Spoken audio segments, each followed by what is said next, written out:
c'est quoi la souffrance finalement? Là, je vais vous donner une petite explication qui va vous aider quand même à comprendre pas mal de choses. Quand vous êtes né déjà sans mental, pas de construction, le disque dur est vierge, je dis. Et vous êtes venu au monde et pourtant vous avez, comme pour les animaux, vous avez des réflexes de survie, parce que vous avez un cerveau qui est actif, qui est le reptilien.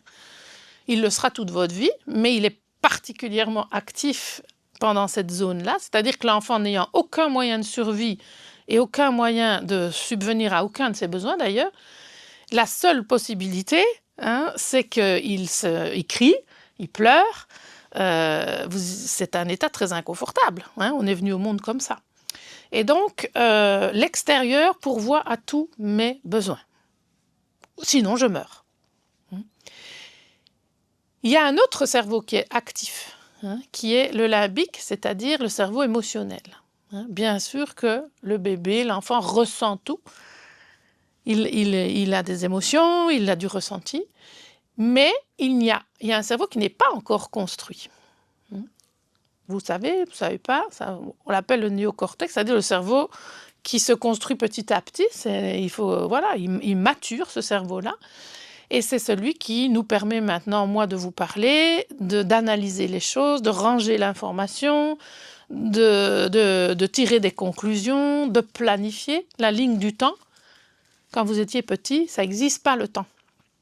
Un enfant, vous lui dites demain, après-demain, de quoi s'agit-il? Il est là, lui, il est en train de vivre. Et nous sommes venus au monde comme ça. Et puis, petit à petit, avec ce cerveau, on va construire cette ligne du temps. Et c'est appris tout ça.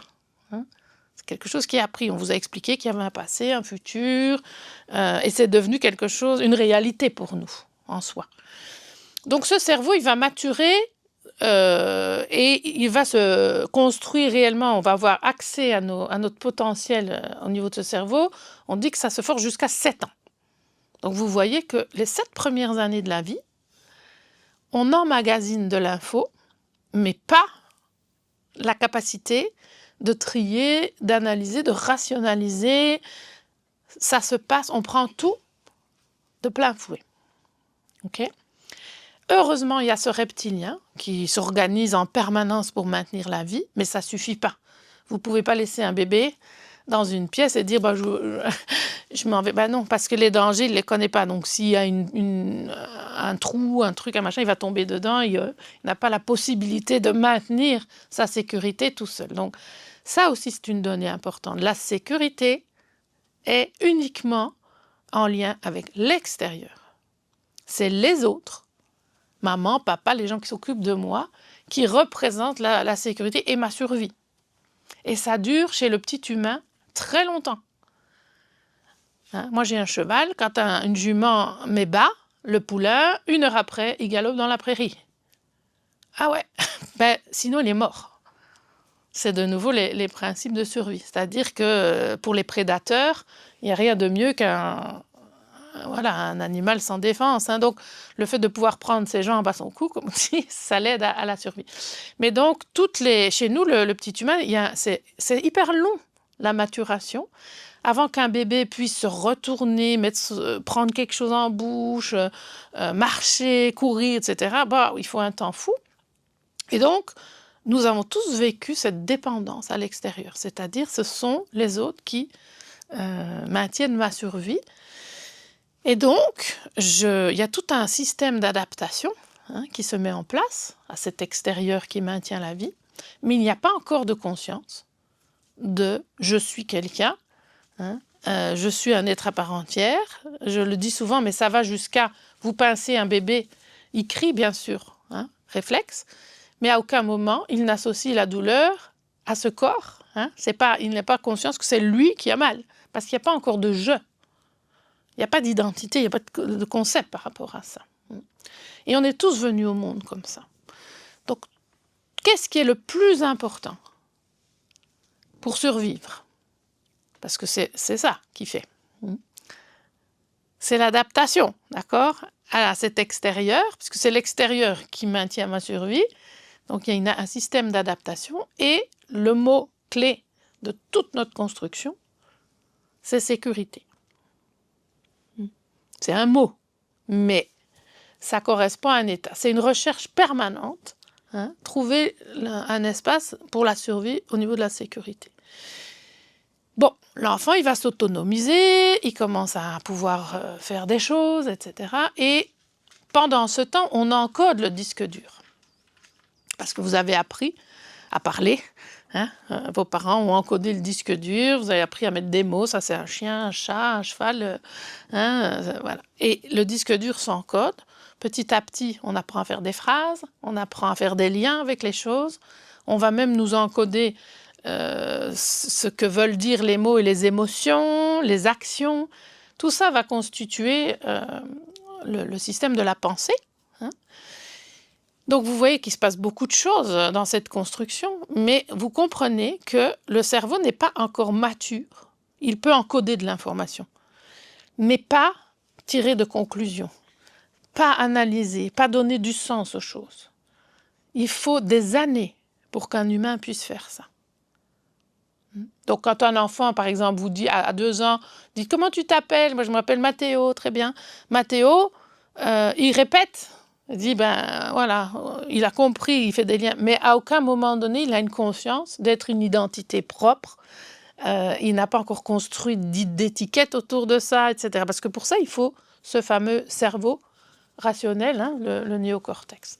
Donc pour l'instant, qu'est-ce qui se passe? Eh bien, il se passe que l'enfant ressent tout, qu'il est en mode survie, qu'il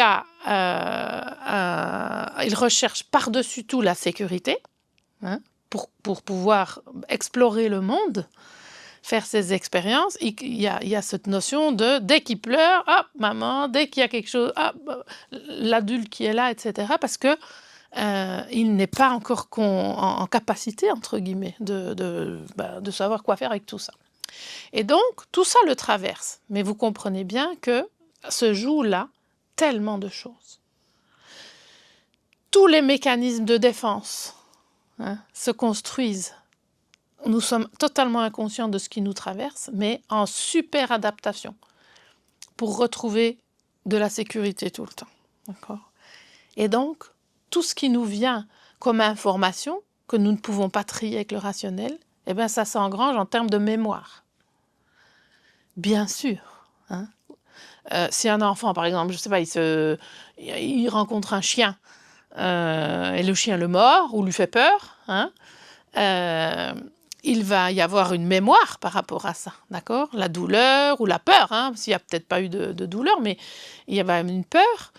Et là, il y a en plus de ça un stockage, c'est-à-dire il y a une mémoire, même si l'enfant n'est pas encore en capacité de tirer des conclusions. À aucun moment, il va se dire « Ah, les chiens, c'est dangereux, dorénavant, quand je vois un chien, je veux… » Non, ça ne se fait pas, ça. Par contre, quand il va voir un chien la prochaine fois, il y a un stockage de cette mémoire. Ça veut dire, c'est comme un système autonome qui reconnaît, hein, c'est-à-dire dans les mêmes circonstances, si quelque chose s'approche, il y a eu un danger, il y a eu une organisation. Dès qu'on revoit le mécanisme, enfin le stimulus, hein, ce qu'on appelle stimulus-réponse, il y a une organisation interne. Même si le chien est gentil, ça ne change plus rien. Le réflexe va se mettre en place. On a fait des expériences comme ça, c'est comme ça qu'on a identifié tout ça, avec des souris où on leur mettait un choc électrique avec un son. Et chaque fois, maintenant, il suffit, après 2-3 fois, ça suffit. On ne met plus que le son et il n'y a plus de choc électrique. C'est définitivement engrangé. Hein, la réponse a lieu automatiquement, en fait. Tout se met en branle-bas de combat dans le corps, comme s'il allait avoir le choc derrière. Vous voyez ? Donc, tout ça, c'est important parce que ça veut dire que nous ne sommes pas… il n'y a pas de conscience. Hein, toutes ces mémoires-là, liées à l'insécurité. Ce mot est important dans notre vie. Insécure, bien sûr, c'est en lien avec la survie, hein, parce qu'il n'y a pas d'analyse possible. On rationalise rien quand on est petit. On peut se dire, non, c'est pas vraiment dangereux, c'est moi qui me fais des films. Hein. Tout arrive. Et l'enfant, son seul mécanisme, c'est tout le temps revenir dans le lien. Revenir dans le lien, parce que c'est le lien qui le maintient en vie. C'est dans le lien que se trouve la sécurité. Donc, il va y avoir en permanence cette recherche-là. Mais pas de toutes ces mémoires, là où il y a eu danger. Mais ça va vite, le danger, hein, dans le lien. J'ai 2 ans, papa me punit, maman me punit. Tu es méchant, tu es vilain, t'as fait ci, t'as fait là. Je te donne une claque, ou je te mets dans le coin, ou va dans ta chambre. Ça suffit. C'est un danger. Est-ce que vous comprenez ça? Il y a, bien sûr, parce que le pire danger pour un enfant, c'est quoi? Le manque d'amour et donc, indirectement, la coupure du lien. Hein? Parce que c'est dans ce lien que je survis. Et ça c'est compris. Okay? Donc, couper le lien, qu'est-ce qu'il y a de pire? Hein? Bon. Donc, dans l'absolu, chaque fois, chaque petite réponse comme ça, où l'enfant, on le crie, on le punit, il y a tous les systèmes, chacun a vécu à sa manière cette histoire-là, il y a menace. D'accord? Mais ce n'est pas rationalisé. Hein? Ça s'engrange. Donc, qu'est-ce qu'on va faire? On va rentrer dans un mécanisme d'adaptation permanente pour ne pas avoir les conséquences. Hein? Donc, la souffrance physique, bien sûr, si on est frappé ou qu'il y a cette... Mais même, je veux dire, émotionnelle et psychique, toute la construction psychique se fait à cet endroit-là. Hein? C'est là qu'on commence à construire les choses. Et donc, évidemment, qu'on va s'adapter à la demande extérieure et qu'on va quand même construire tout un système, tous les mécanismes d'attachement. Hein? Comment je fais confiance à l'adulte qui est là ou pas, où est-ce que je dois me préserver, comment est-ce que je peux me comporter, pas me comporter, qu'est-ce qui est accepté, qu'est-ce qui l'est pas, comment, qu'est-ce qu'on attend de moi. Hein? Donc, vous voyez, tout ça se construit là. Et pourquoi je vous raconte ça? Parce que, bien sûr que dans les peurs, aujourd'hui, vous êtes adulte. Donc, quand vous avez une peur, je l'ai lu, hein, vous me l'expliquiez, que, par exemple, vous êtes bien conscient que la plupart du temps, c'est irrationnel. Hein? La peur est déraisonnable. Elle ne devrait pas être là du tout. Elle n'est pas en lien réellement avec la projection, ou alors elle est tellement amplifiée qu'elle vous maintient dans un espace où vous ne pouvez plus agir. Et en fait, fondamentalement, vous êtes conscient rationnellement que c'est amplifié, mais vous n'avez pas le pouvoir dessus. Est-ce que vous comprenez que les racines de la plupart des peurs se sont construites à des endroits, dans des espaces où il n'y a aucune conscience? Donc, ce sont des mémoires de survie, ça enclenche le reptilien, et ça vous le savez bien, parce que parfois on peut rentrer dans des paniques, on ne sait même pas pourquoi. On se dit, mais qu'est-ce qui se passe? Je suis dans tous mes états, je perds tous mes moyens, je ne comprends pas. Même ça peut être à un examen, alors vous avez tout préparé, vous avez travaillé, vous avez revu, vous êtes sûr de vous, vous connaissez votre truc et tout, vous arrivez et ça vous submerge complètement, et vous n'avez plus de prise sur l'état dans lequel ça vous met. Hein. Donc ça, c'est bien sûr que c'est en lien avec ce qui se passe là maintenant, mais c'est surtout en lien avec des mémoires qui sont là et qui n'ont pas été traitées, entre guillemets. D'accord? C'est inscrit dans le corps et ce sont des réflexes qui s'enclenchent automatiquement dès qu'il y a une perception du danger. Alors bien sûr, il y a des dangers, vous en avez vécu plein. Vous voyez bien que ça peut être des petites choses, le danger. Hein? Tout simplement, voilà, papa est très fâché, il me secoue, il se fâche, voilà, pendant 2 heures, il me parle plus, je sais pas. Waouh, il y a une mémoire là, ok, je sais pas très bien ce que j'ai fait parce que l'enfant n'est pas en âge de rationaliser. Ça, c'est ce qui est malheureusement, il n'y a pas un permis pour devenir parent, mais ça devrait être enseigné. Hein, de comprendre que non, un enfant à 2 ans ne fait pas des scénarios de manipulation, il n'en est pas capable, il n'a pas cette possibilité-là. D'accord? Donc, de mettre un bébé de 6 mois dans le coin ou dans la salle de bain parce qu'il crie trop, sinon il va devenir capricieux, ça n'a pas de sens. Hein? Mais c'est quand même ce que font les parents. Donc, concrètement, cette adaptation-là, toutes ces mémoires-là, elles vont aussi être réactivées par des automatismes. C'est-à-dire, ah, le cerveau croit reconnaître un danger, il y a une situation qui lui rappelle un espace où il y a danger, il déclenche une réponse, d'accord? Sans que vous n'ayez parfois même identifié vous-même le danger. Hein? C'est-à-dire que parfois vous savez qu'il y a un danger ou vous imaginez qu'il y a un danger, mais la plupart du temps, on ne l'imagine même plus. La réponse vient et vous n'avez pas l'info vous-même sur où est le danger. C'est un automatisme. Okay?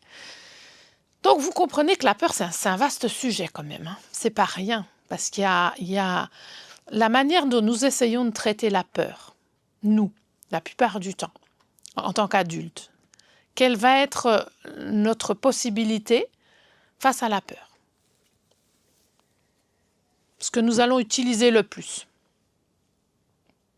Notre corps déjà. Alors, le corps, c'est une réponse. Hein. Soit c'est automatique. Je veux dire, le corps, c'est même si vous ne voulez pas, il va avoir une réponse. Mais la plupart du temps, ce que nous essayons de faire, c'est de prendre le contrôle en fait, des situations. D'accord? Puisque avec notre cerveau rationnel, celui qui a mis tant de temps à se construire, hein, donc on va essayer de dealer avec ça, de se prendre sur soi, de se raconter la bonne histoire, de se rationaliser, de se rassurer. Et tout ça est bien, hein, parce que ça peut fonctionner. Bien sûr que si à un moment donné, vous vous retrouvez dans une situation, dire « Allez, calme-toi, respire », ben oui, ça fonctionne, heureusement. Hein, vous apprenez à dealer avec ça. Sinon, on serait tous en permanence pris et en perdre nos moyens en toutes circonstances. Hein. Vous avez appris à gérer ça. Là où c'est intéressant de se rendre compte, c'est que malheureusement, dans cette manière de répondre, il y a aussi des automatismes que nous enclenchons qui sont assez anti-vie. J'entends par là, si, par exemple, je pressens que rentrer en relation, ça induit de beaucoup m'adapter, ce que nous avons tous vécu. Hein, parce que l'enfant, par essence, s'adapte à son environnement. C'est inévitable. Hein, on a tous traversé cette étape-là. Il va tellement s'y adapter parce que la sécurité est dans les mains de l'extérieur. Et en plus, je existe dans ce que me renvoie l'autre. Ça veut dire que l'enfant n'existant pas au départ, n'ayant pas de conscience d'être un être à part entière, ce qu'on appelle l'ego, hein, vous avez déjà tous entendu ce mot, va se construire dans la perception, dans ce que le miroir me renvoie. Hein. Donc, c'est quoi l'ego? Petit rappel. On connaît tous ce mot, on a tous des idées à propos de ce que c'est. Dans la construction, vous comprenez que l'enfant n'a aucune conscience d'être quelqu'un, d'être différent. Hein. Il est dans le présent, il agit, il fonctionne en lien avec le vivant qui le traverse tout le temps. Mais petit à petit, il y a de l'encodage. Le mental se crée, c'est un outil, hein. C'est un disque dur, on encode. Il commence à penser. Et le cerveau mature, de ce fameux cerveau qui nous sert tant. Il mature, et à un moment donné, quand il est assez mature, toutes les étiquettes, hein, toutes les perceptions que nous avons reçues sur nous-mêmes, qu'est-ce que je suis pas, ça se construit. Vous n'êtes pas venu au monde avec une conception, avec une clarté de ce que vous êtes et de ce que vous n'êtes pas. Ça a été appris. Donc, je suis une fille, je suis un garçon. Qu'est-ce qui fait que je suis différent? Qu'est-ce qui fait que je suis unique? L'être vient au monde unique. Mais ça, vous le saviez, vous? C'est quelque chose qui n'est pas... voilà, c'est pas dans notre compréhension. Donc, l'ego, c'est la construction d'un « je », voilà, d'une identité. Qu'est-ce qui fait que je suis je et pas toi? Qu'est-ce qui fait que je suis différent? Qu'est-ce qui fait que je suis unique? Et ça, comment l'ego va se construire? Par un système d'identification. Hein? Tout ce que... Voilà, ah, Anne, elle est gentille, ah, Anne, elle est ça, ah, elle est turbulente, ah, elle est têtue, ok, tout ce que je perçois. Mais aussi les mécanismes d'adaptation dans la survie. Chaque fois que je fais ça, pouf, il y a une conséquence. D'accord? Je m'adapte. Toutes les conclusions qu'on va tirer quand on aura un cerveau capable de le faire. Qu'est-ce qui est bien, qu'est-ce qui est mal, qu'est-ce que c'est un bon garçon, une bonne fille, qu'est-ce que c'est être un être qui a de la valeur, qu'est-ce qui est acceptable, qu'est-ce qui l'est pas, comment je fais pour être aimé, pas être aimé. Parce que être un je, vous avez souvent entendu dire ça, l'ego, c'est un peu le personnage qu'on voudrait présenter au monde, c'est ce qu'on voudrait qu'on voit de nous. C'est toute cette conception-là de qu'est-ce qui fait que je suis moi. Un être vient au monde avec ce qu'il est, il est unique et différent voilà, vous appelez ça l'âme, chacun a son jargon. Nous venons au monde, et vous le voyez quand vous élevez des enfants, je veux dire, ils sont ce qu'ils sont. Mais bien sûr, il va y avoir des points communs, parce qu'il y a l'éducation, il y a le système de croyances, mais même là encore, chaque enfant va apprendre en fonction de ce qu'il est aussi, etc. Il va réagir différemment, il va faire une conception du monde différente. Mais il y aura des points communs dans l'héritage éducationnel. Mais voilà. Donc, bien sûr que nous sommes différents. Nous sommes déjà différents au niveau de la forme. Vous voyez bien qu'il n'y en a pas un qui ressemble à l'autre ici. C'est génial, le vivant. Il nous a déjà donné ça. On se reconnaît. Mais ça ne suffit pas. Parce que dans le processus de survie, il y a toute cette adaptation qui est permanente.